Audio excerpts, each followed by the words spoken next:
சிவகாசியில் உள்ள சிவன் கோயிலில் தேரை எங்கு நிறுத்துவது என எழுந்த பிரச்சினை காரணமாக தேரோட்டம் பாதியிலேயே நிறுத்தப்பட்டது. இது குறித்த விவரங்களுடன் செய்தியாளர் கணேஷ்குமார் இணைந்திருக்கிறார். கணேஷ்குமார், விவரங்களை பதிவு செய்யலாம்.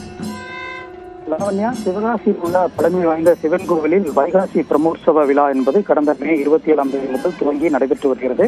விழாவினுடைய முக்கிய நிகழ்வான திருத்தேரோட்டம் இன்று காலை வெகு விமர்சையாக துவங்கி நடைபெற்று வருகிறது. திருத்தேரில் விஸ்வநாத சுவாமியும் விசாலாட்சி அம்மையும் எழுந்தருள ஏராளமான பக்தர்கள் தேரை வடம் பிடித்து இழுத்தனர்.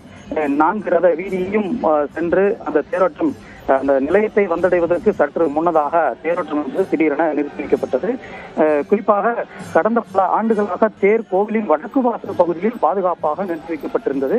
ஆனால் கடந்த ஆண்டு கோவில் கும்பாபிஷேகம் நடைபெற்ற போது வடக்கு வாசலை பக்தர்கள் திறக்க வேண்டும் என கோரிக்கை விடுத்ததை தொடர்ந்து வடக்கு வாசலில் நிறுத்தி வைக்கப்பட்டிருந்த திருத்தேரானது கோவிலினுடைய பிரதான நுழைவாயில் முன்பாக திறந்த வெளியில் பாதுகாப்பற்ற நிலையில் நிறுத்தி வைக்கப்பட்டது கடந்த ஓராண்டாக.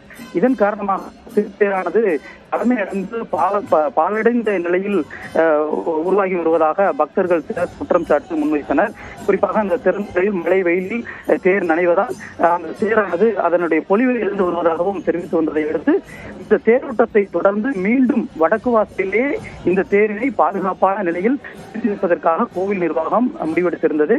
வடக்கு வாசலில் தேரை நிறுத்தி வைத்தால் அந்த மீண்டும் திறக்கப்பட்டிருந்த வடக்கு வாசல் அந்த வழியானது மீண்டும் அடைக்கப்படும், பக்தர்களின் வருகை பெறுவதற்கான அந்த ஏதுவான நிலையில் இருக்காது என்கின்ற அடிப்படையில் ஒரு சில பக்தர்கள் தேரை மீண்டும் வடக்கு வாசலில் நிறுத்த எதிர்ப்பு தெரிவித்தார்கள். ஆனால் மற்றொரு தரப்பு பக்தர்கள் கோவில் வாசல் முன்பாக தேரை நிறுத்துவதற்கு எதிர்ப்பு தெரிவித்து மீண்டும் வடக்கு வாசலிலே நிறுத்தி வைக்க வேண்டும் என இரு தரப்பு பக்தர்கள் எதிர்ப்பு தெரிவித்ததால் திருத்தேரானது தேரோட்டம் என்பது பாதியிலே நிறுத்தி வைக்கப்பட்டது.